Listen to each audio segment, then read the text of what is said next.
ভূত সেজে আজকে রান্না করতে চলে আসলাম, আর মরিচ ধরে আমার তো হাত সেই জ্বলা শুরু করছে। আজকে আমি চুলটাকে এভাবে করে বেঁধেছি কারণ আজকে আমি রূপচর্চা করব, স্কিন কেয়ার করব, আর হচ্ছে কি রান্নাও করব। আমি আজকে বেগুন ভর্তা করব কারণ ঈদের সময় থেকে সবকিছু খালি মুরগি গরু খেতে খেতে বিরক্ত। আর এই যে আমি রূপচর্চা করব, এখানে আমি কিছু নিয়ে নিয়েছিলাম চালের গুঁড়া, একটু চিনি, আর হচ্ছে কি লং ভিজানো পানি। লংটা কিন্তু স্কিনের ব্রণ দূর করতে সাহায্য করে, আর চালের গুঁড়া হচ্ছে কি স্ক্রাব করব, মানে স্ক্রাবিং করার জন্য অনেক বেশি হেল্পফুল। যাদের গুটি গুটি হচ্ছে গিয়ে পিম্পলস আছে তারা স্ক্রাবিং করলে দেখবা একদম স্মুথ হয়ে যাবে স্কিনটা। আমি একটু চালের গুঁড়া আর লং ভিজানো পানি আর চিনি আর একটু লেবু রস দিলে ভালো হইতো, কিন্তু লেবু রস আমার কাছে নাই।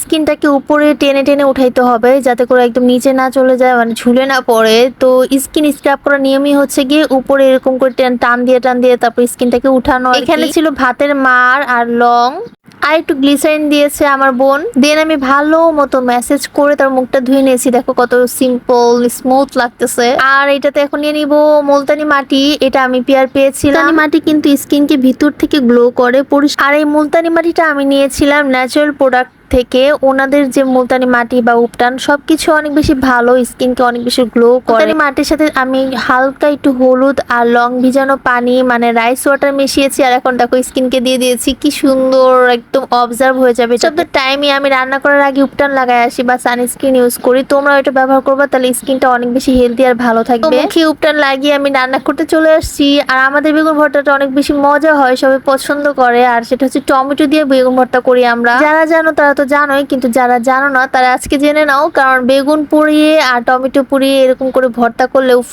কি যে মজা, একটু টক টক লাগে, খুবই ভালো লাগে। আর এদিকে আমার ভর্তা করতে যে হাত তেমন জ্বলা শুরু করছে। আমি আর এই ভর্তাটা করার পরে সারা রাত আমি ঘুমাইতে পারি না, আমার হাত অনেক জ্বলছে। অ্যাকচুয়ালি শুকনা মরিচ দিয়ে এরকম ডলাডলি করলে হাত তো জ্বলবে। দেন আমি ফ্রেশ হয়ে আসছি, দেখো this is my final look. একদম গ্লো করতেছে, তাই না? মুলতানি মাটিটা কিন্তু স্কিনকে টান টান করে, গ্লো করে, স্কিনের ভিতর থেকে ময়লা পরিষ্কার করে। তোমরা এটা ইউজ করে দেখতে পারো। দেন আমি একটু ধনিয়া পাতা দিয়ে ভর্তা করতেছিলাম কারণ ধনিয়া পাতা ছাড়া আমার আম্মু ভর্তা খেতেই চায় না। যাই হোক, আলহামদুলিল্লাহ ভর্তা কিন্তু অনেক মজা হয়েছে। যেই খাবে সেই প্রশংসা করবে।